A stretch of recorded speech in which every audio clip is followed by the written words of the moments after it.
Başlayabiliriz. Assalamualaikum.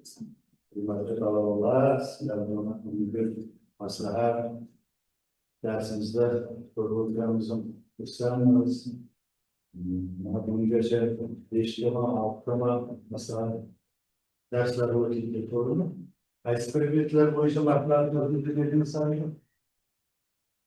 Ben uzmayı mesela sizlerge Sadiyat yönelişinde hangi sadiyat eksperimentlerini okuyacak olsanız şunun anlasına majmuasıdır. O bir savallar tutuyor. Birinci savallar boyunca maslahat yapalım. Bugün bizim maslahatımız bir de predmetle bağışlanan yapıyor. Bu inovasyon sadiyat predmetidir. Tamam. Neyse, inovasyon sadiyat predmeti öğrenciden aldığı inovasyon sadiyat predmetinin kendi çıkışı. Onun davranış tendensiyaları, jarayonları ve hakazalarını bilişim. Kanday predmetlerle, kanday fanlarla alakadar oluşuyor. Kanday fanlarla birlikte öğrencilerin görüşlerimiz. Ama savallarını görüştürüyoruz. Sizlerle verilen savallarını. Bu savalların derslerle savallarını bir matematikte savalı mikro iktisadiyat kanununa doğru geliyor. Mikro ekonomi. Bu mikro iktisad. Bana haydi başlayalım. Nereye başlayacağız? Düşünce yapalım. Ama boş. İktisadiyat deganimiz nima? Qaysi tilda bizga kirib kelgan iqtisodiyot tushunchasi? Yunoncha tilga kirib kelgan bo'lib, uy xo'jaligi degan ma'noni anlatadi. Bu eski davrlarda eski nimadan qarab yangi jamiyatlar deydi. Bu paydo bo'lib kelgan iqtisodiyot. Iqtisodiyotni kelish chiqishlari ancha uzoq.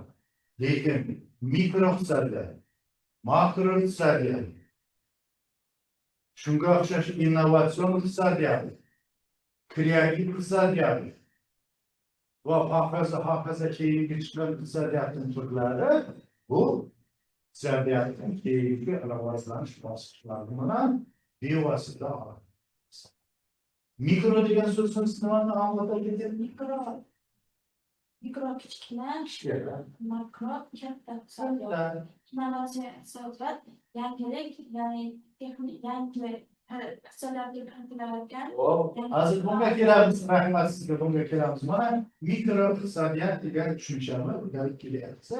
Dastlab mikro iqtisodiyot bu korxona miqyosida korxonaning ichkarisida bo'ladigan zavod fabrikasining jarayonlariga, ishki jarayonlariga, uning faoliyatiga tegishli bo'lgan iqtisodiyotni biz mikro iqtisodiyot deymiz. Korxonaning ishini batafsil keyinroq o'rganamiz. Korxona qanaqa konvoshani qiladi, qanday qilib ishlab chiqarish jarayoni tashkil qiladi, mahsulot qanday ishlab chiqaradi, mahsulotni qanday undan keyin sifatlarga olib borib joylashtiradi, qanday qilib buni qadaqlaydi, qanday qilib buni o'raydi, qanday qilib jo'natadi, qanday qilib realizatsiya qiladi. Shu jarayonlarning hammasi bir so'z bilan aytganda korxona iqtisodiyoti yoki mikro iqtisodiyot faniga tegishli holatlar savollar bilan bevosita bog'liq. Endi siz ikkinchisini aytdingiz, makro iqtisodiyot. Bu katta iqtisodiyot. Bu mamlakat miqyosida. To'g'rimi? Bu jarayon iqtisodiyotni tushunishni makro iqtisodiyotni katta jarayon biz milliy iqtisodiyot tomonidan aytamiz. Davlat iqtisodiyoti devam yuritamiz, boshqa so'zlarni terminlar. Endi buni o'rtasida iqtisodiyot bor. Ruscha regional ekonomika. O'zbekcha mintaqa iqtisodiyot. Bu iqtisodiyot nimani o'rganadi? Mintaqalarni aytib berib, O'zbekiston qanday mintaqalarga o'tiradi?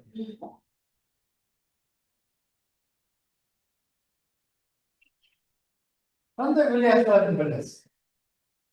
kitaplar He? kitaplar ıssız vilayet var, salgılar vilayet var. Siz ekologiyadan mı ders gösterdiniz?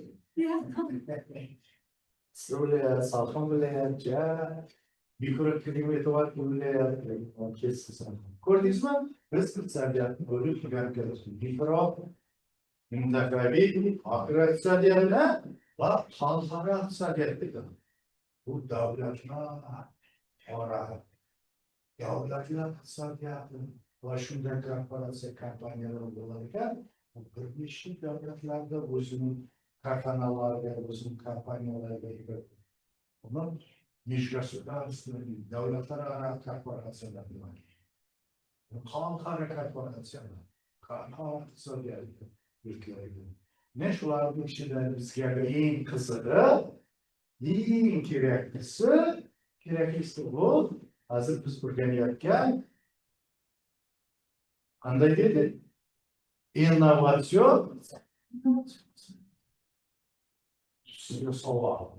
Şunun şahıslar bir akıl öğrenimleri yapmış, bu bir şey asırlardan gelen sabiyatları gibi yapmış. Bundan geri bana yanan mikron öğrendik, makron öğrendik, müntehabi iktisadiyatı öğrendik, damla, devletler arasında halkara iktisadiyatı kelimeler var iken, o hududi iktisadiyatı var iken, başka mesele var iken, bu zarurluk var mı bu inovasyon iktisadiyatı? Zarurluk var çünkü yani kırdım. Ha? Bayağı aydınlık var. Düzeyde duruldu.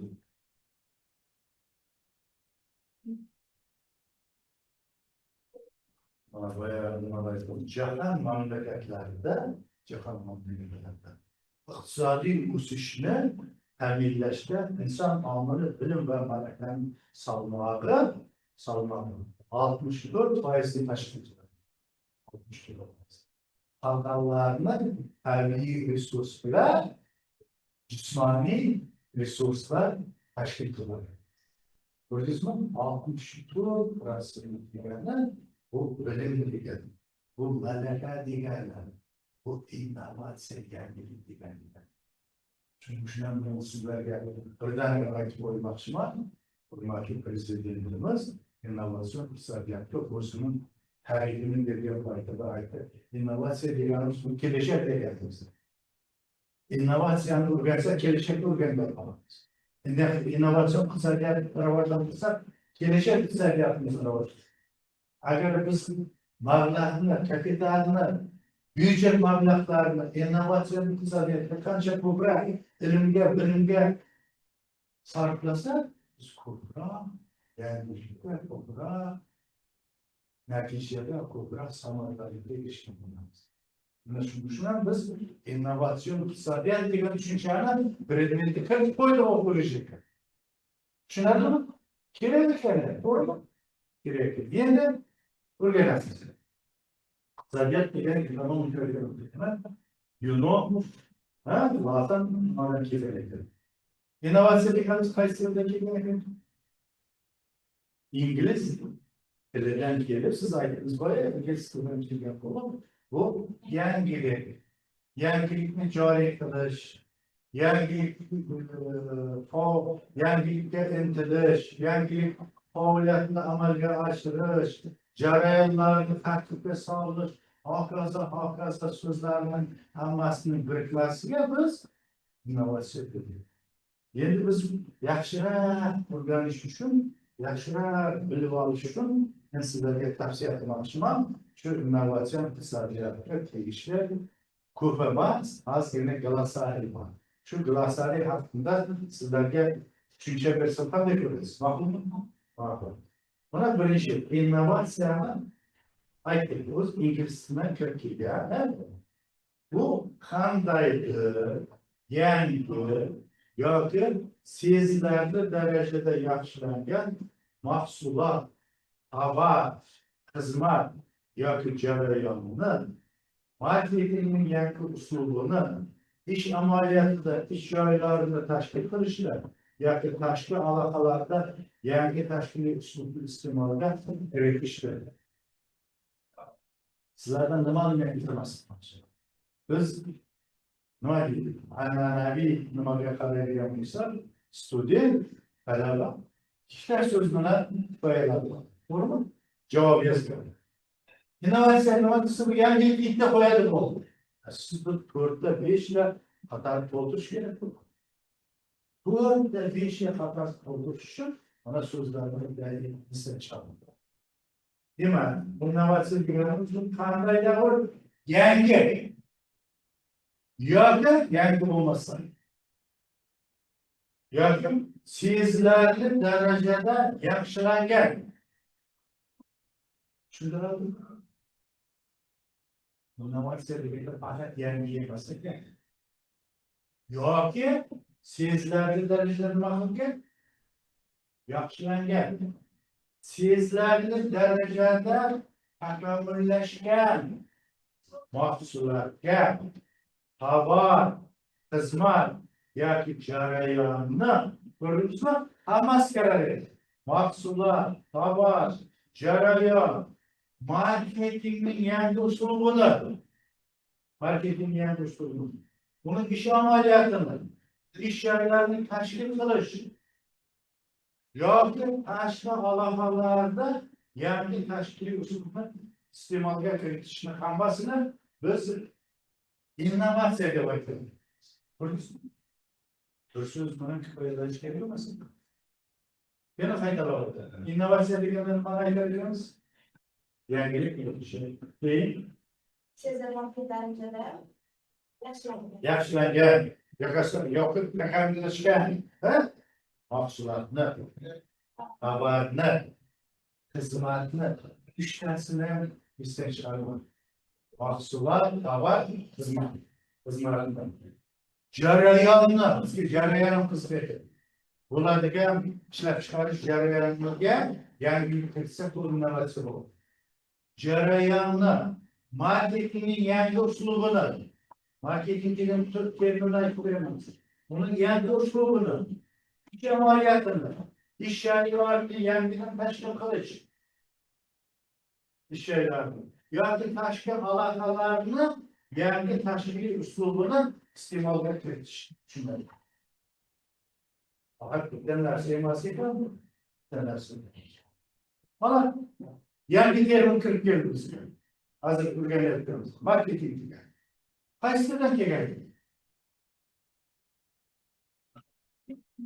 İngliz tilinden öğretiyoruz. Hani kolejden nasıl öğretiyoruz? İngliz tilinden kirib kelgan bo'lib, nima degan ma'noni anglatadi? Bozor, market so'zi bozor degan so'z. Marketing bo'lsa, bozorni o'rganish, bozorni tahlil qilish, bozorni o'rganish va yanada kengroq aytsa, iste'molchini to'liq atvorini o'rganish, fe'l atvorini o'rganish, uning xarakterini o'rganish. Agar bizlar ham auditoriyada studentga, talabaga shunday yanda shunday ochganimizda, biz allaqachon o'tayotgan shogirdlarimizdan besh bahoga o'qigan bo'ladi. Ming afsus, biz o'zimizga kelgan xaridorni, klientning xulq atvorini, uning minez xulqini, fe'l atvorini o'rganmasdan unga dars o'tib o'tamiz. Hammaga bir xil qilib nima qilamiz? Biz bunday qilib ta'sir qilishimiz kerak. Agar aytaylik, psixolog, tibbiyotchi, vrach bemorga nimaga qanday ta'sir qiladigan bo'lsa, biz ham shunday ta'sir qilishimiz kerak. U birdaniga biz tashlab qolish kerak. Demak, biz aytyapmiz, marketing so'zi ingliz tilidan kirib kelgan bo'lib, bu bozorni o'rganish, bozorni tahlil qilish, yanada kengroq aytsak, iste'molchining xulq atvorini o'rganish degan ma'noni anglatadi. Bu ham bizga kerak. Bizda marketing innovatsiyasi degan tushuncha turibdi. Hozir biz sizga keyinroq aytib beraman, innovatsiyaning asosini solishda qanday olimlar bor chet elda, marketingning asosini solishda qanday olimlar bor va hokazo. Mana bitta termin o'rgandik, Siz maslahatda kelmagan student bitta so'zni yo aytadi, yo yozadi, yo yozolmay qolishi mumkin. To'g'rimi? Siz to'rt qator javob yozishni o'rganasiz. To'rt qator. Agar siz ijodiy yondashib, kreativ yondosh bilan amalgashsangiz, yana bitta bo'lmasa ikkita qator bo'lsangiz, olti qator bo'ladi. Sizda tekshirgan sun'iy intellekt ish qo'ymasa ham to'rt qo'yaman deb turadi. Kreativ yondashuv bor. Ijodiy yondashuv bor. Qo'yaman men. Keyingi xizmat qilamiz. Innovatsion faoliyati. Oldingisi nima deydi? Innovatsion musiqa, innovatsion faoliyat. Bu innovatsiyani amalga oshirishga olib keladigan yoki shu maqsad bilan ko'zlab qilingan barcha ilmiy, texnologik, tashkiliy, moliyaviy, tijorat, marketing harakatlari.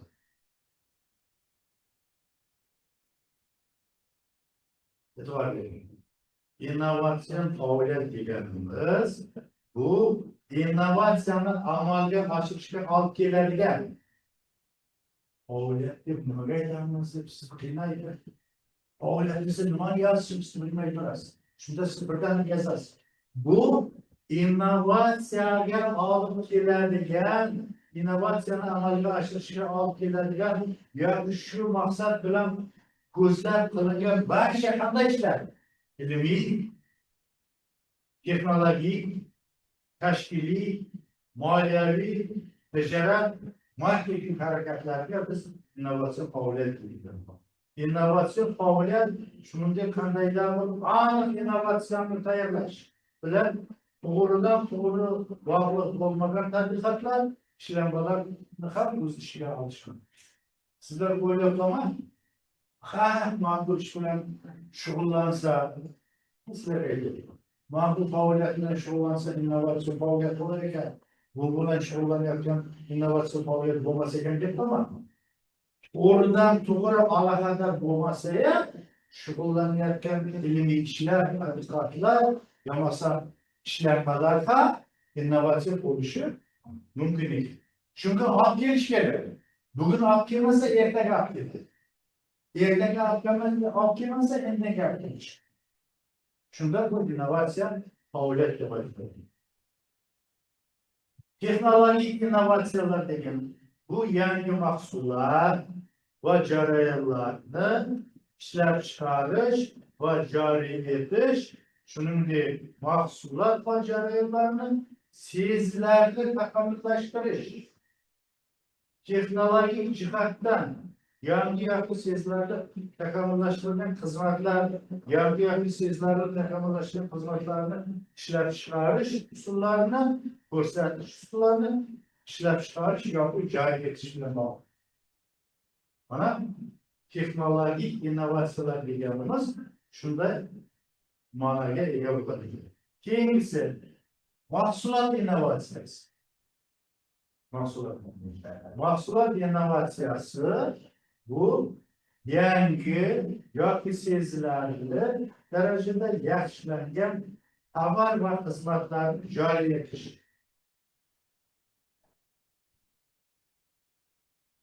Nima deyapsiz? Mahsulot innovatsiyasiga yangi yoki sezilarli tovar va xizmatlar. Innovatsiyalar boya shu javob yozgan sizsiz. Ha? Endi mahsulot innovatsiyasi desa, shunday deb aytish, bu yangi yoki sezilarli darajada yaxshilangan tovar yoki xizmat. Uni nima qilish joriy qilsa, bu mahsulot innovatsiyasi.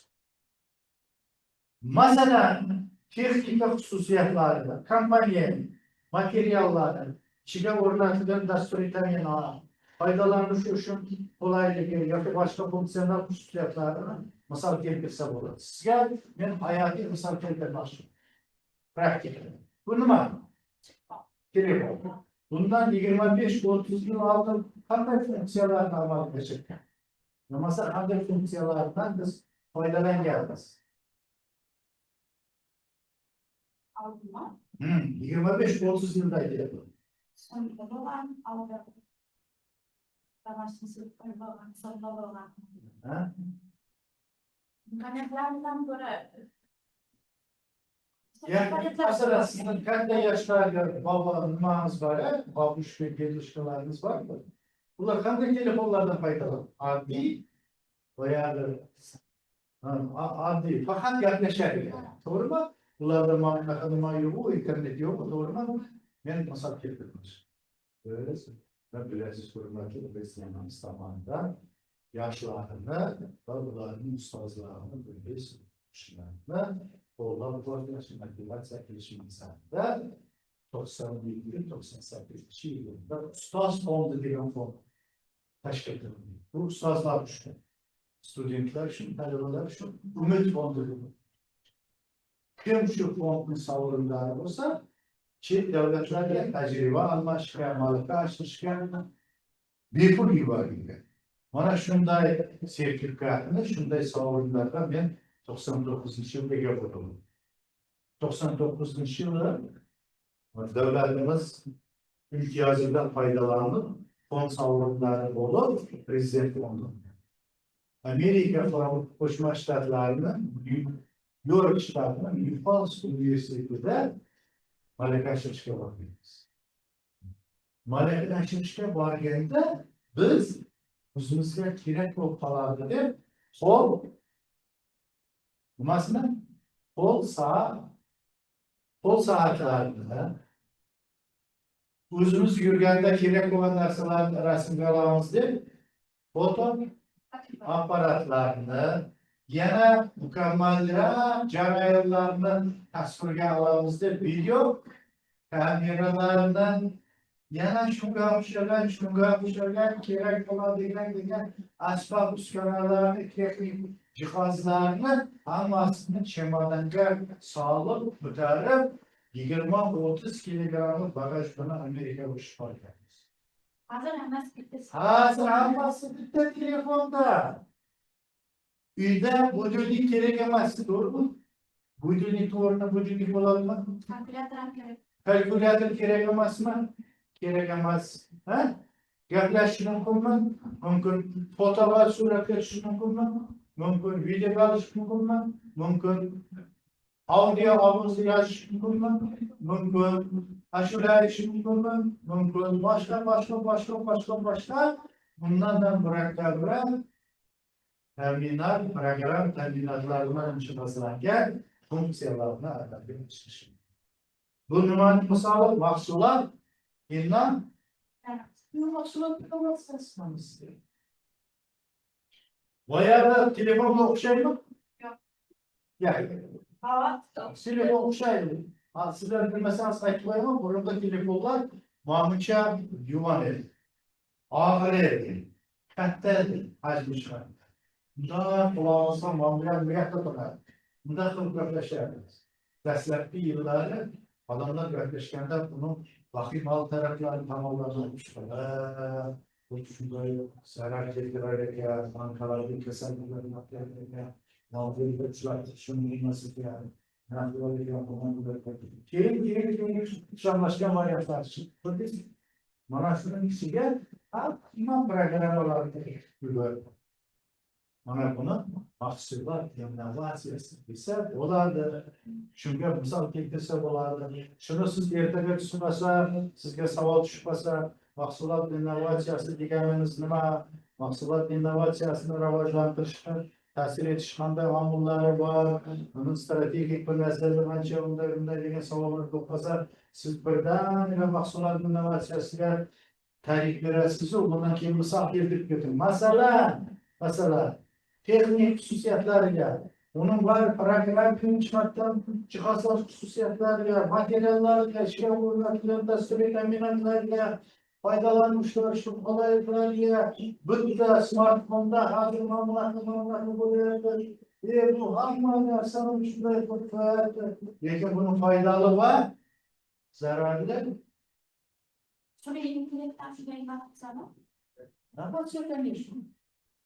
Sun'iy robot oldindan ham bor edi. Robotda faqat biz sanoatda sanat jarayonida sanat mahsulotlarini ishlab chiqarishga ko'rasizmi, avtomobillar ishlab chiqarish hammasi birov ishlaydi. Bilasizmi? Hayvatlash, bunday qilish, kongresslarda ishlashni hammasini ishlaydi. Endi robotlar qaysi sohalarga kirib kelyapti? Sun'iy intellekt. Hammasini kirib kelyapti. Ayniqsa axborot texnologiyalari, meditsina va ta'lim sohasiga ham kirib keldi, ta'lim sohasi. Yaqinda yangilik chiqdi, operatsiyalarni bor ekan. O'zbekistonda Bo'ldi. Shuni sun'iy intellektda operatsiya qilgan vrach, doktor o'zi intervyu berdi. Sun'iy intellekt. Robot nimalar asosida ishlaydi? İnsan kiritgan programmaviy shu insonlar bilim asosida. Tabiat asosida ishlaydi. Meditsinada u aytdi. Shunday operatsiyalar bor ekan, murakkab operatsiyalar 5 soat, 6 soat davomida jarroh, xirurg o'tirmasdan, tik tizada turib, qimirlamasdan, qo'llari terlab, mangu terlab vaqtib, charchab, qo'llar talib, ketib operatsiya qilish jarayonida shunday joylar bo'lar ekan inson tanasida, u nimalarda anov amalga oshirish jarayonida amalga oshirish shunchalik qiyin bo'lib qoladi. Shunda sun'iy intellekt yaratilgan. Sun'iy intellekt qancha qisqa, qancha ko'rinmaydigan, qancha kam inson borib yetadigan tomonlarda harakat qilish imkoniyatini bergan.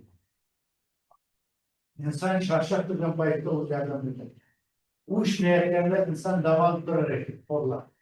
Faqat uning miyasi ishlab turadi, unga topshiriq berib turadi. Bir qilasan, o'nga borasan, katta borasan, bir qilasan degan topshiriqlarni bergandan keyin shu nimada jarayonda inson dam olib o'zining oldingi operatsiya qilish nimasiga kelib oladi. Ana shuni aytyapti. 100% sun'iy intellekt operatsiya qiladi degani emas. Lekin 100% qilmaydi degani emas. Necha foizini intellekt qiladi, necha foizini insonning o'zi qiladi, uni har bir jarayon aniqlaydi. Masalan, bu neyroxirurgmi, yo onkologmi, bo'lmasa ortopedmi, bo'lmasa boshqa shunga qarab turib, sun'iy intellektni ishtirok etish nimasi aniqlanadi. Ana sizlarga misollar. Tushunarlimi? Keyingisi o'tamiz. Jarayon innovatsiyasi. Bu yangi yoki sezilarli darajada yaxshilangan ishlab chiqarish yoki yetkazib berish usulini texnik jarayonda uskunalar yoki dasturiy ta'minotlar sezilarli o'zgarishlarni joriy etish kerak. Keyingisi marketing innovatsiyasi va ikkilar sari. Marketingning so'zini bilmasin. Marketing innovatsiyasi. İnnovasyonu bildik, marketingden bildik. Endi biz bu hamma narsani bilib ketamiz. Biz to'xtamasdan, qo'rqmasdan, aqlagan savolga javob berish imkoniyatiga ega bo'lamiz. Yoza olamiz. Men aytgan so'zlarni faqat sizlar eslab, keyin bunday o'z qobiliyatga ega bo'lsangiz, imtihonda borib aytasiz. Hamma ham sizga o'xshab tushuntirgan odamlar. Hamma ham sizga o'xshab tushuntirgan.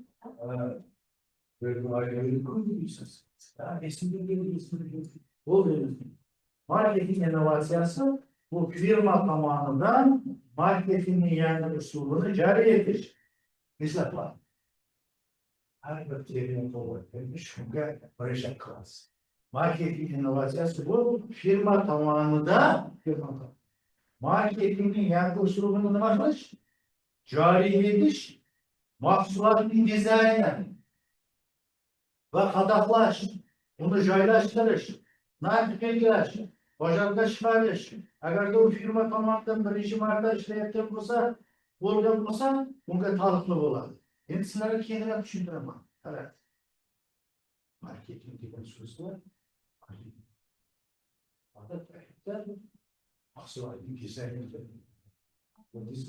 Siz marketing bo'lsangiz, siz firmada mahsulotni dizaynini shug'ullanamiz.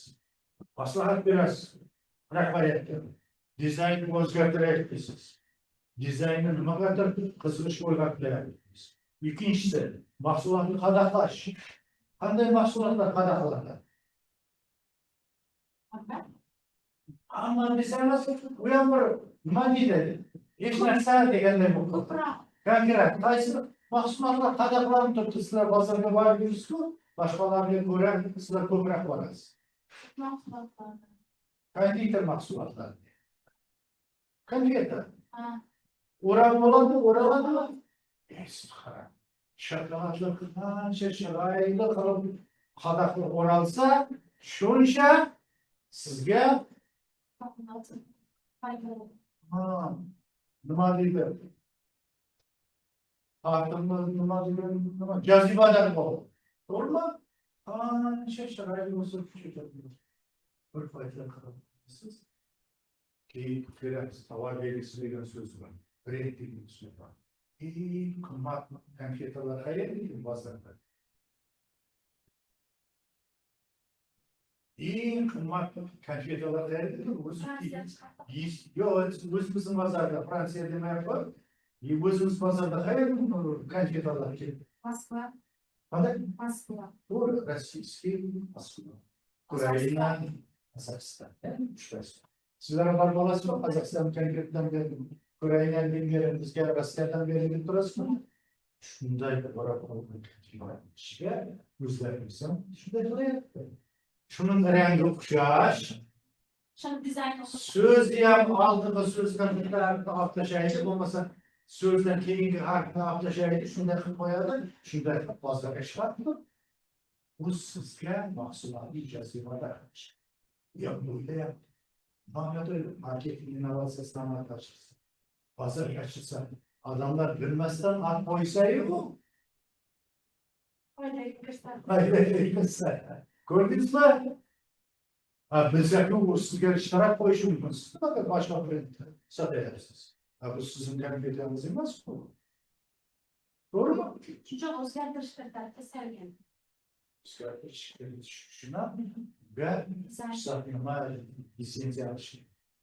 Bu meniki deyishdi.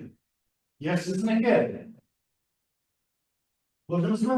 Mana qadaqlashni misol keltirib joylashtirish. Narx belgilash. Narxni bozorda qaytib qo'yasiz. Belgilangan narx bo'ladi. Yo'qsa qaragan chiqadi. Qimmatdan arzonroq sotiladi. Siz o'qimadingiz. Siz. Lekin bozorga mahsulot, tovar chiqib sotmoqchisiz. Lekin siz hali hech narsani bilmaysiz. Bozorga borib buni qaradingiz. Uzatdingiz. Qarasangiz siz olib chiqqan mahsulotni xuddi o'zining budasiga 100 so'm bermoqlayapti. Sanayapti. Siz ham oldiga bordingiz 100 so'm deb qo'yib qo'ydingiz.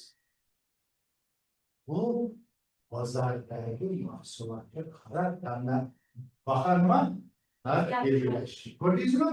Siz yoniqdangizga qarab, bozorga qarab baho belgilang. Endi siz o'qidingiz. Mahsulot ishlab chiqaryapsiz. Siz mutaxassissizsiz. Mahsulotni ishlab chiqarayotganingizda mahsulotning tanlarini Birinchi tanlarni chiqarib olib, hisobladingiz. Keyin uni ustiga nimani qo'shdingiz? Foydani qo'shdingiz. Agar tanlar 80 so'm bo'lsa, foyda 20 so'm. Bahos qancha bo'ldi? 100 so'm. Boyagi 100 so'm bosadi o'tirib. Shuni siz hisoblab chiqarasiz. Zavodda siz 20 so'm ko'rasiz. Ana apargan birinchi aparganadan bu 20 so'm foyda ko'radimi, ko'rmaydimi bilmaydi. Ko'rdingizmi? Sizlarga misol keltiryapman. Narx belgilash. Qanday. Lekin shu odamlar ham bozorda o'tirib tijorat qilyapti. Ular tajriba orttiryapti. Ular marketing o'qigani yo'q. Innovatsiya haqida tushunchaga ega emas. Lekin hammasini yurakdan nima qiladi? His qiladi. Qayerdan keldi-yu, qarab. Kuzatuvda mahsulotning hech qayerda mushak bo'ldi.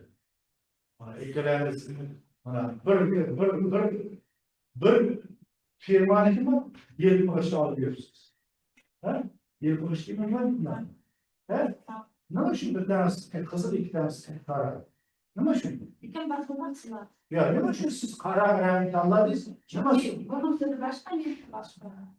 Çünkü toprak mesela 10 tane adam geliyorsa 8 saat kızıl renk anlıyorsa yola geldi.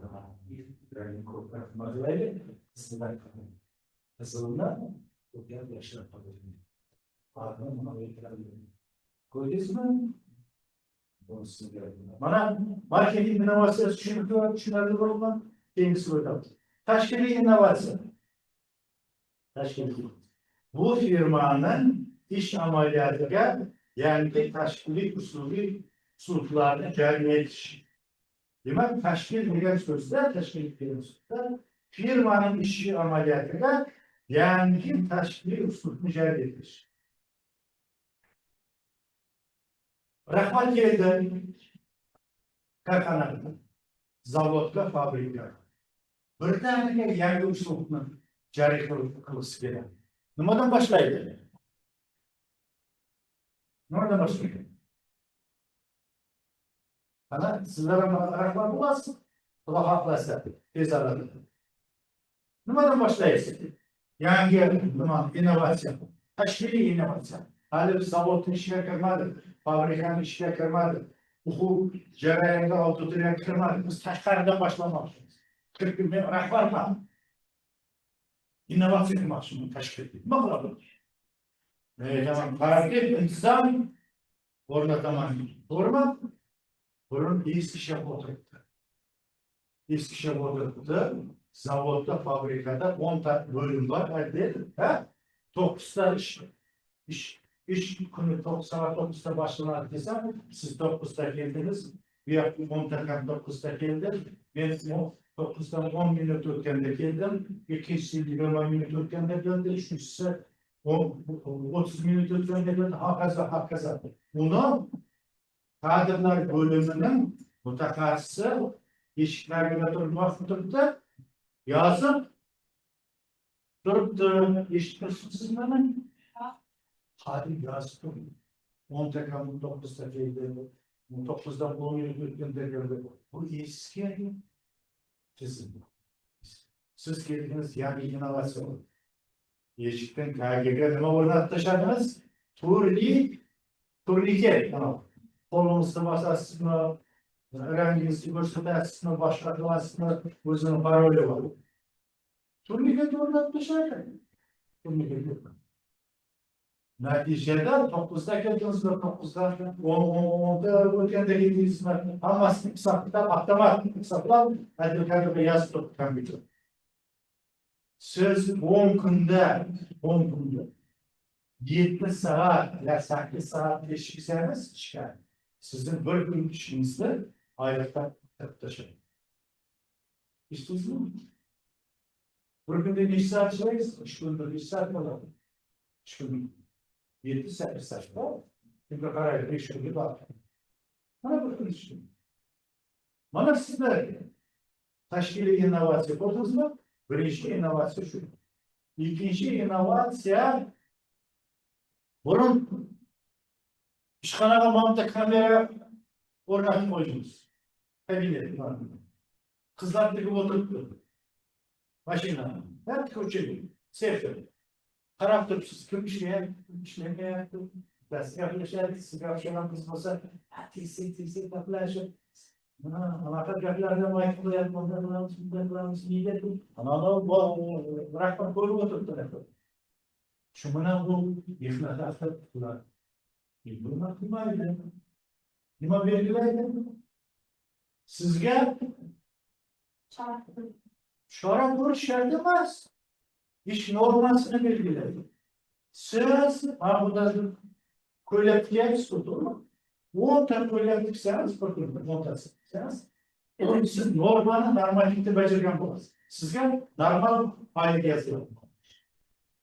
15 yoshga chiqsangiz qo'shimcha. 8 ta bo'lsangiz, nima qilasiz? Kamera. Normal kamera olasiz. Sizga kameraning keragi yo'q. Bizdan o'zimiz. Tushuntiradimi? Tushundingizmi? Ish jarayonida tashkiliy innovatsiyani qanday qilish? Qadriyat gapirishlik. Tamam mı? Keyingisi know-how. Know-how. Know-how. Bu ishlab chiqarish siri hisoblangan. Egasi bu ma'lumotlarni uchinchi shaxslar tomonidan noqonuniy ishlatishdan himoyalantirilishi bilan ega bo'lgan himoyalovchi hujjatlar, masalan, patentlar bilan muhofazalanmagan va to'liq yoki qisman nashr qilinmagan texnik tashkiliy yoki tajriba ma'lumotlaridir. Sizlar bilib qo'yinglar, har bir firmada, ayniqsa chet davlatlarda firmanın sekret yok. Sır devlet. Sır. O'zbekcha nima deymiz? Sir deb aytamiz. Firmanın sırrı. Bu sir tashqariga chiqishi mumkin emas. Siz shu firmada ishlasangiz, bu firmanın sirrini tashqariga chiqarishga sizning huquqingiz yo'q. Qanday sir bo'lishi mumkin? Boya birinchi parda o'tirgan bitta qiz bitta ishimni olib keldi. Coca-Cola. Coca-Cola. Ha, buldudan başlayayım. Coca-Cola'nın Pepsi-Cola'dan farkı nada. Evet. Sırası. Endi onu tashqi ko'rinishida ham bor. To'g'rimi? Etiketisi dizaynning klassi ikki xil. Lekin ichidagi ichimlikning rangi bir xil. Rangi bir xil. Cola ham bir xil, Coca-Cola, Pepsi-Cola ham bir xil. Lekin bozorda Coca-Cola'ning bahasi bilan Pepsi-Cola asra. Hamma siz aytganlar farqlari Coca-Cola yaxshiroq, Pepsi-Cola esa boshqa sharaf sizga. Ta'sir qiladi, to'g'rimi? Endi buni boshqa kompaniyalar tamoman boshqacha rangini o'ylabdi. Fanta, sariq. Koladan profesyonel Fanta, sariq. Yana bittasi bor, boya to'g'aytirib ismini chiqaramiz. Yana bitta ishim bo'lsa bormi? Ko'prik ichidan kislorod chiqib turadi. Yo'q, energetika boshqa chiqadi. Mayli, endi bunga nima qilmaymiz? Mana shunday o'xshash narsalar misol keltirdingiz. Mana nolqon degani shunaqa narsa. Tamam, ben kaldıysam neyse. O o'rinboy deganlar. Nol degan. O teres K Endi tovar belgisiga o'tamiz. Tovar belgisi. Tovar belgisi bu biror bir ishlab chiqaruvchining tovar yoki xizmatlarini boshqa ishlab chiqaruvchining ishlash tovar xizmatlaridan farqlash uchun mo'ljallangan original grafik, tasvir, raqam, harf yoki so'zlarning birikmasi. Men sizga Coca-Cola bilan Pepsi-Cola'ning nimasini aytdim, to'g'rimi? Sizga birdan magazinga, do'konga kirsangiz, rangiga qarasangiz, Coca-Cola'niki qizil rang va Pepsi-Cola'niki ko'k rang bo'ladi. Bizlar ko'ramiz shu. Ko'k rangda tushib turadi. Endi menga bittasini aytsa, sizga aytsa, mana sizga pul, mablag', bozorga boring, o'zingizga sportivniy kostyum и krossovka olib keling, sifati yaxshi bo'lsin desam, qaysi tovar belgisi bo'lmasa firma brendini ostida chiqqan mahsulotni siz yerga xarid qilib bo'ladi. Ne dediniz? Nike. Ne aytgan ulardan? Adidas. Siz so'rab o'qiring. Nike qaysi davlatning mahsulotining nimasi tovar belgisi? Adidas qaysi davlatning? Nike qaysi davlatning? Amerika çıkar. Amerika chiqadi. Shuni sizlar ham yaxshi bilishingiz kerak. Chunki siz uni tanlayapsiz. Shunga ishonish bildiryapsiz. Shuni xohlayapsiz. Siz shundan keyin shunga qarab turib nima qilasiz? Adidas qaysi davlat? Bilmasam gap bo'ladi ko'radi. Shuncha sifatli mahsulotlarni endi tanimasangiz, shuni baxmasangiz, bu Germaniyani. Nike Amerika'da. Amerikaniki. Ko'rdingizmi? Germaniyada eng erta davrlardan boshlab eng sifatli, eng ayrimali sifatli kostyumlar va krossovkalar ishlatishgan. Ondan keyin Nike, keyingi aytabilirsam ko'p amerikanskiy. Mana sizga. Endi biz aytaylik. Rangin farqlash mumkin. Do'konga kirib, tashqaridan bittasi qasam, Coca-Cola, Pepsi Cola nima deydi? Coca-Cola. Endi kun issiq iyul oyining ishida Samarqandda Qoraqalpog'iston Respublikasini Orol dengizini borib ko'raman deb kim kelyapti samolyotda? Turist. Turist kelyapti chetdan. Sayohatchi kelyapti chetdan. Qarang. Voy, men ko'rishim kerak, o'zim bilan. Hozir virtual turizm degan chiqqan. Hozir raqamli nimada chiqibdi-ku. Kelmasdan buni 10 kinoda ko'rib o'tiribdi Orol dengizi. Sputnik orqali qayoqda joylashgan, qanday tabiati bor, ekologiyasi qanaqa, boshqasi qanaqa. Lekin bu odamlar uchun bor ko'rish yanayam zavq qiladi. Yanayam qiziqarli. Lekin turist kelsa bizga qanday foydasi bor turist? Bizga daromad qiladi. Bu bizga xarid qiladimi? Birinchi keldi, aeroportga keldi, 2 soat davomida uni tekshiradi. Pasport kontrol qiladi, uni pasportini tekshiradi. O'sha to'g'rimi, noto'g'rimi? Viza bormi, yo'qmi? Ikkinchi uni chemodanini tekshiradi. Bu taможня kontrol qiladi. Taможня. Chemodanda hamma narsa qonuniymi, qonuniymi? Nimalarni qonuniy chemodan desa, olib ketish mumkin emas. Aytganimmi? Kurallar, bıçaklar. Aldığına kurallar mısın? Kurallar, bıçaklar doğru. Bıçak almak için kırmızı. Kurallar ya da Yok, adı ülkeye bakmışım. narkotik maddeler. Yani başka sebep olan maddeler için bilemem. Anladım. Aslında tabletler bu ara onu almak için. Bana şular bu maske gereksiz bir koy mu? Fakat biz chetdan kelgan turist haqida gapirayotganmiz, o'zimiz haqida gapiramiz. Bizdan chiqamiz deyapmiz. Mana bu shunday 2 soat davomida aeroportda qilsa, konditsioner ishlayapti, lekin kuchi yetmayapti. Shunday kelib, nimaga qarab o'tib, bu yerda mineral so'rab turibdi. Qaysi suv tanlaydi? Bizga yaqin. Siz to'g'ri aytyapsiz. O'zimni yaqinimda men birdaniga, men masalan Amerikaga yoki Germaniyaga borib, yoki Turkiyaga borib, o'zimni yaqinni birdaniga biladigan bo'lsam, unda men bilaman deb ketaman. Birinchi marta kelyapti. Narkozini Türkiye'ye. Sizdan gapi? So'zini o'qiydi. Bizda chiqadigan suvlarning nomini ayting. Taşkent suyu. Toshkent suvi. Misal. Misol. Çatdağ.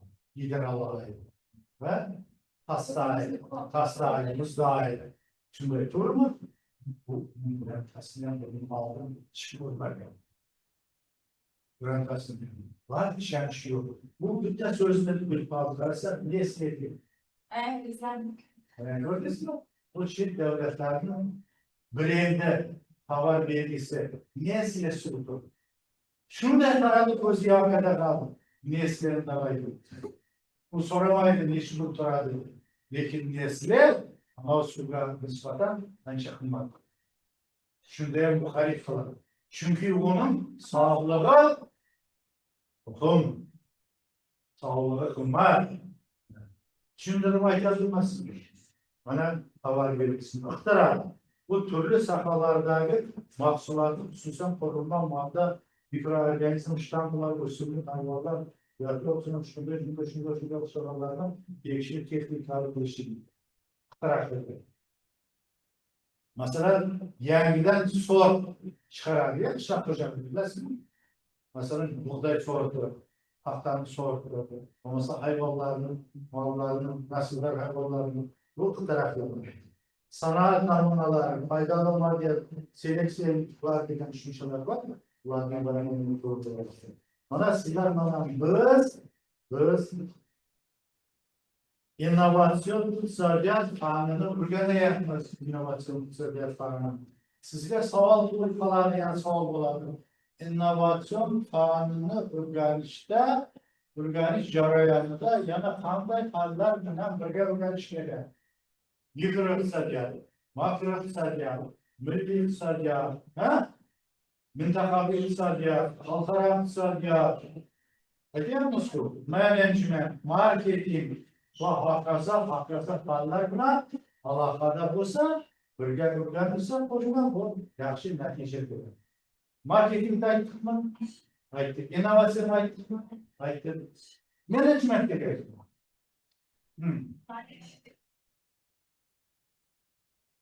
Management degan so'z ingliz tilidan kelgan bo'lib, boshqaruv degan ma'no. Ko'rdingizmi? Boshqaruvning asosini solgan asos soluvchilar bor. Boshqaruv asos soluvchilari. Masalan, aytaylik, Drucker,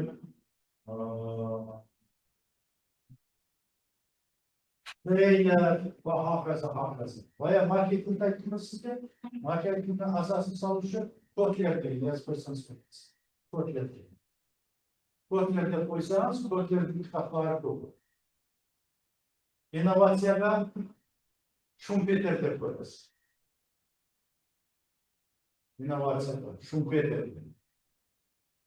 Keyin Michael Porter deb ham yozib qo'ydi. Michael Porter deb qo'ydingizmi? Michael Porter. Siz aytdingiz, o'rinbosarga maslahat berganda aytib qo'ydi. Nechta savol berilgan bu variantda? 5 ta bo'lishi mumkin. Endi u noto'g'ri bo'lmasa meni kechirib qo'yasiz, yaxshimi? Lekin nimada odatda 5 ta bo'ladi. 5 ta savol bo'lsa, darsingizda so'zda 5 ta predmetga tegishli bo'ladi. Bittasi menejmentning prinsiplaridan bosh. Bittasi menejmentning metodlaridan bosh. Bittasi menejmentning boshqa funksiyalardan bo'lishi mumkin. To'g'rimi? Lekin menejmentni talab bo'lish. Ikkinchi savol, marketing prinsiplari, marketing metodlari, marketing funksiyalari degan savol. Bu marketingga tegishli bo'ldimi? Uchinchisi, innovatsion iqtisodiyot metodlari, innovatsion iqtisodiyot prinsiplari, innovatsion iqtisodiyot yana jarayonlari bo'lishi mumkin. Uchtasi ketdimi? Management, marketing, innovatsion iqtisodiyot, mikroiqtisodiyotga tegishli. Beshinchisi makroiqtisodiyot. Shundan siz har predmet qachon paydo bo'ldi? Uning asoschilari kim? Qanday rivojlanish tendensiyalariga ega bo'ldi? Hozirgi davrda qanday rivojlanyapti? Uning rivojlanishiga O'zbekistondan qanday olimlar o'zining hissasini qo'shyapti? Qoraqalpog'istonda kimlarni bilasiz? Menejment deganda kimni qaysi domla kitobni ko'rdingiz? Bir domla sizga bormi auditoriyaga mehmon kitob sotmoqchiman? Yo'q. Keyingi vaqtda sotganda ham qo'ydi. Oldi sotar edi. Hozir sotmaydi kitobni. Aytsa, men kitobni sotib olaman deb aytib qo'rqadi. Uni ham reklama qilmaydi. Men reklama qildim. Hozir menejment bo'yicha Baxtiyor aka, bilasizmi? Xalmuratovning kitobi bor. O'rinbay Nazarboyevning kitobi bor degan bo'yicha. Marketing bo'yicha O'rinbay Nazarboyevning kitobi bor. Innovatsion iqtisodiyot bo'yicha O'rinbay Nazarboyev. Siz bibliotekadan nimadan qarab, shu kitoblarda familiyalarni, avtorlarni, keyin kitoblarning nomlarini yozib olsangiz, keyin siz ona javob beryapsizmi? Yok, orasında yaz bekleyemez. Suni ilgili aylarda. O şey devletten bu değil. Terrier'de aitli, Drukler'de aitli, Friedman'de aitli, Kodler'de aitli, Michael Porter'de aitli. Doğru mu? Bunlar hammasına aitli. Yerde bu Karabağlar'ın kalmarak dedi, Nazarbayev dedi, bir numara dedi, yana başka familyalar aitli, hammasına aitli. Özbekistan'dan familyasının kaldı, Ravşan Akar. Kime de Ravşan İbrahim için. Onun familyasına aitli. Birkaç acayip numaranın marketinden familyasına aitli. Başka familyalarına aitli. Siz Özbekistan'dan, Karabakistan'dan, Rusya'dan, Kazakistan'dan, şey devletlerden, Türkiye, beşte familyanı getirsanız, işte üçte Katar bile gelirsiniz. Yazarken. Siz hali yazıyatı limanında oturuşunuz gerek. Bıraktım, bakmış. Doğru şey. Birinci, hacim. Bir koydu. Hacim. İkinci, mazlum. Mazlum. Üçüncü, anlık motive, anlık cevap var mı, yok mu? Galiba bırakmadan aynen şu an okşaş gerek dostlar mıydı? Arpa büyük cevabı gerek. Orası çift taş alanı. Peçeden var. Yani, Peçeden var. kaysı bölümde bu. Sizlere predmetten ne bakmayız, damladan ne bakmayız. Ben ders verilmez dedim. Vermedim ben. Sizler savaşında ikinci koçakasın. Ama o yakta okuyacağım. Hiç böyle predmetten görmedim. Marketingden anlamadan kırmadım yani. Sizler yolunda, sizler de olmadığınız şartlar gerekirdi. Bayağı kirgenimde hiç mesela böyle predmeti yaşta gerçekten bunlar. Ve marketingden ders veriyorum. Marketingden veriyorum. İnovasyon sergilerden veriyorum. Management'ten karışımında olsun. Ne yapıyorsunuz? Siz management'ten çıkan savalga marketing boyunca juvaşlarsanız tanıtılır.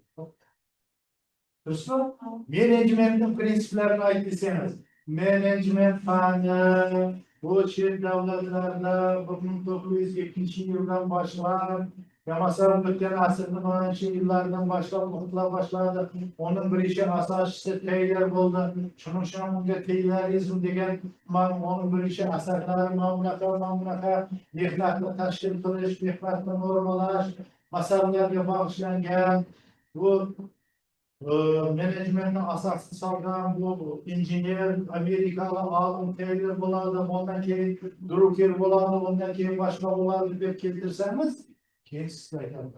Menecmentin prinsipleri var. Qanday prinsip? Birinchi rejalashtirish. Tashkil qilish, rejalashtirish, nazorat qilish va motivatsiya. Bormi shunaqa narsa? Bor. Siz rahbar bo'lsangiz, rahbar bo'lsangiz, korxonada ishlaydigan bo'lsangiz, ishlab chiqarishni tashkil qilishingiz. Siz vuzga kelsangiz, qayerga ishlayman deysiz? Kollejlarni. Kollejda birinchi vazifangiz rahbar bo'lsangiz, o'quv jarayonini qilish kerak. Qanday? Tashkil qilish kerak. Shungacha siz bilib kelasiz, shuni o'qisiz. Tashkil qilasiz. Mana bu yerda manfaatli o'qiydi, ya mutaxassis o'qiydi, ana Qo'rg'istonda mutaxassis o'qiydi, mana O'zbekistonda tayyor bo'lgan tashkil qilmasmi? Ikkinchi rejalashtirasiz. Ikkinchi rejalashtirasiz. O'quv rejasini tuzib chiqasiz. O'quv rejasini tuzib chiqqandan keyin o'quv rejalarida predmetlarni ko'rib chiqasiz. O'quv rejada predmetlarni ko'rib chiqqandan keyin o'quvni tashkil qilishni boya aytdim. Aviatgacha o'qiysizmi, aviatdan keyin o'qiysizmi, aviatgacha nima bo'ladi, aviatdan keyin nima bo'ladi. Hammasini tashkili bilan reja ketdimi? Endi bizda asl nima qilib o'tiribdi? Nazorat qilib o'tiribdi. Nazorat. Buni nazoratga avtoritarlik kelganda ashib etar qabul. Esingizda bormi? Kapılarda mamlakatın ayna yolu istiyor. Yeşiller. Bunlar kapını açıp sizler salat vererdim arası okuyor. Hazır mamunu koydu. Aynadan taraf bir paraydı. Nazarbayev damla var mı? Yok gördü. Nazarbayev bu yaptı. Bu ikinci partiye fıdailik buna, sadakat buna bu yaptı. Ee, Şu iştirakçılardan sağına kampüse ve karama yaptı. Avazını belen götere yaptı. Değil. Ona yerde bir iş değil. Şimdi onun kirleri yok nazarat. Bana bakıyor. Kamerada hem bakıp gidiyor, hem sizde bizi düşürüyor. Nazaratta amalgaçlı kısmı, menajment prensipler. İkincisi zaman, mati, motivasyon. Ama geldi. Mesela Ben farklı şeyler başa mektubum. Bu işin ne var? Motivasyon ne var? Şunu açıklıyorum, yani ismi kimi yapacağız? şükürle görüşme adamla motivasyon veren bu mesela. Hayır, ben şükürlükle şu yapacağım yok. Buna ders süreye dur, ondan sen kat yapma. Canım bana, can tatlılarını okuyamam. Ne için ben bunu kılayım? Bence kanatır motivasyon olsa gerek. Kipiye gibi oynatabiliyor mu? Kipiye de sizler var mı? Böyle işte kipiye. Mana kipiye gel sizge bal koşularda reytingiz gel. Sizge üç bal koşu gelerken siz şunu yaxshilab o'tsangiz belki 5 bal koyarmışlar. Desa, men yana qalbim muxtalif. Ko'rdingizmi? Mana menejmentni funksiyalari tashkil qilish, rejalashtirish, ya'ni nima? Motivasyon. Qadag'alash, nazorat qilish, motivatsiya.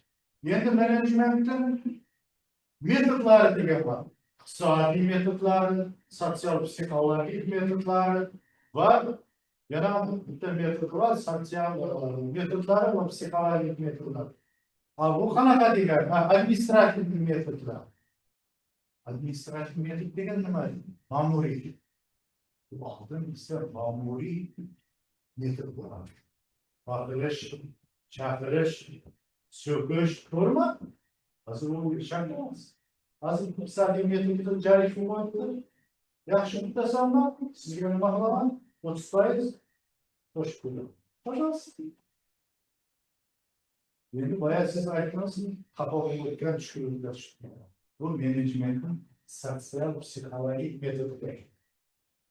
Katta zavod bor Yaponiyada. Avtomobil ishlab chiqaradi.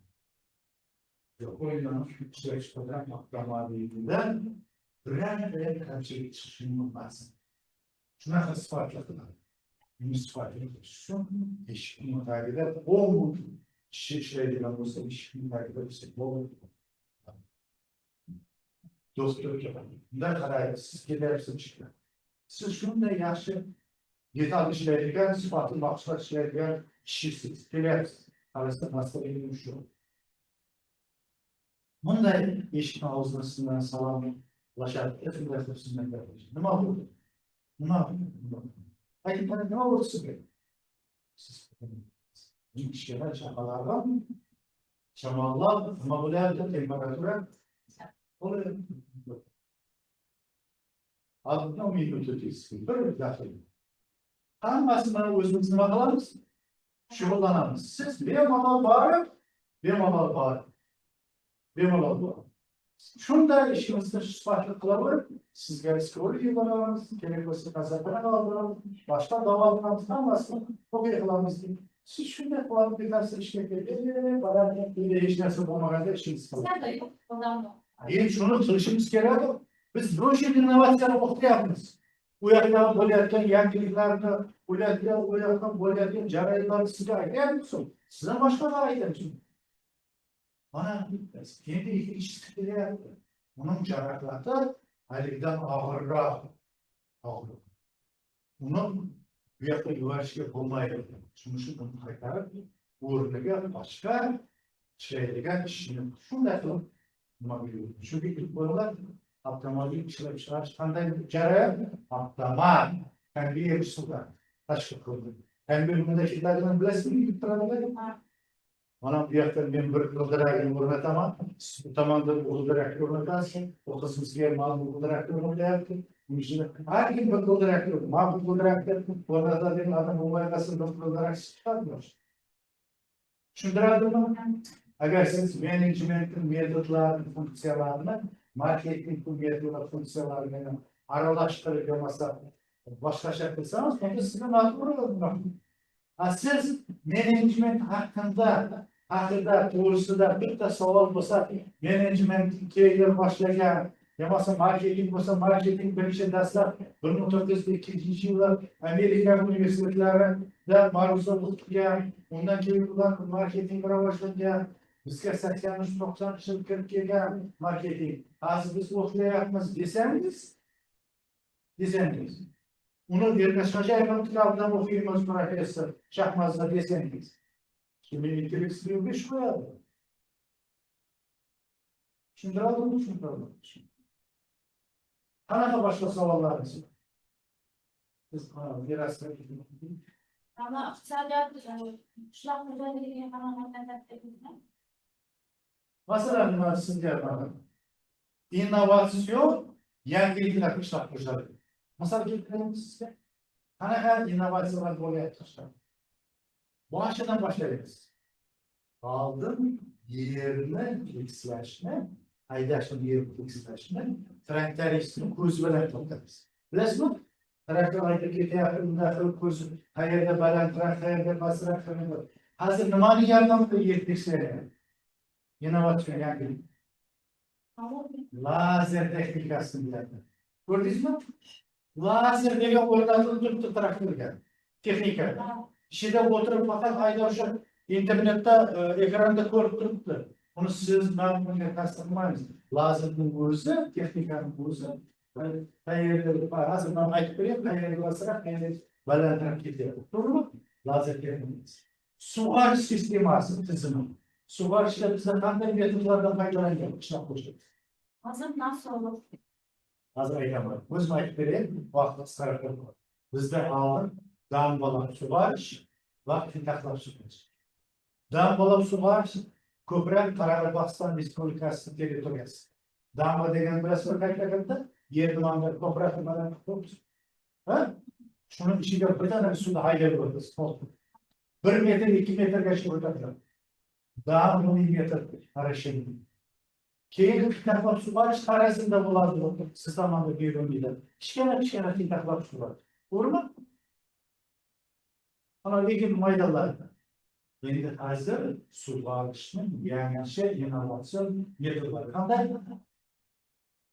Tamchilatib sug'orish, yana yomg'irlatib sug'orish. Ko'rdingizmi? Tamchilatib sug'orish qaysi tarmoqlarda ko'proq samaradorlikka erishamiz? Tamchilatib. Yomg'irlatib sug'organda ko'proq qaysi tarmoqlarda qo'llangan maqsadlar. Mana shuni siz o'tirib hozir mana innovatsion metodlar deysiz. Men yerni tekislashdan aytib kelyapman. To'g'rimi? Endi yerni sug'orishda kelyapman. Endi o'ta shams emas ekan bular. Nimalardan sho'klarni vaqtida olib tashlab sho'klarni biz o'ta qilamiz-ku shuni. Endi dars qo'yasiz. Endi qarang, shu darsni biz traktordan ortida shunaqa maslamani qo'yib, unga kimikatlarni quyib ishlaydi. Uni traktor bilan aylab bundan sepib bilasizmi? Endi bu shart emas, hozir dron. Qishloq xo'jaligi maydoni dronlar, ana kimikatlarni qo'yasiz, dron o'zini aylab nima hammasini chekib chiqadi. Sizdan ishtirak qilmaysiz. Boshqa odam ham kerak emas, hech kim safarlanmaydi. Zarar ham bo'lmaydi. Nima sarachurlar bo'lmaydi. Hammasini mana busiga dron. Nimada ko'rib turibdi internetda. Nazorat qilib. Mana dronlar hammasini o'tash qo'yib, boshqa narsa bo'lmaydi. Endi terib olish. Paxtani 2 marta yig'ib oladi, bizni oldin texnikalarda 2 martalab bir paxta beradilar. Hozir shundan texnikalar bor. Xitoy texnologiyasi. Xitoy sortlarini aktiv beradi. Xitoy sortini ekasiz. Boshidan pastgacha, tepadan pastgacha bar tekis ochiladi. Bir o'tasiz, 4 terib olasiz. Oldu mu? Bundan keyin başka bir yapım bir tane bu. Olmaydı başka bir şey. Başka şey bu samaralarca vermeydi. Bu bayağı belki kendini kadar gider. Yani hürriyet koyar. Kendini bir söz ise kendini pasayda şartında yazılırız. Kendini pasaymış. Mehnat önümlerle ilgili söz ise bunu bakmaz. Ko'tarish. Mehnat o'yinlarini ko'tarish.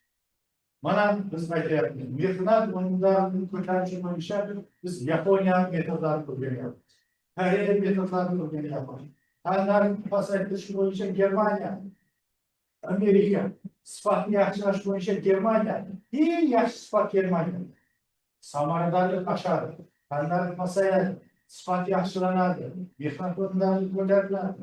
Biz shu terminlarni Gayet yana kaç tane olacağız? Oldu mu? Oldu. Eğer başka savunma bulmazsa sizlerle almak dileğim. Yaşlı tapşırı alın. Ben size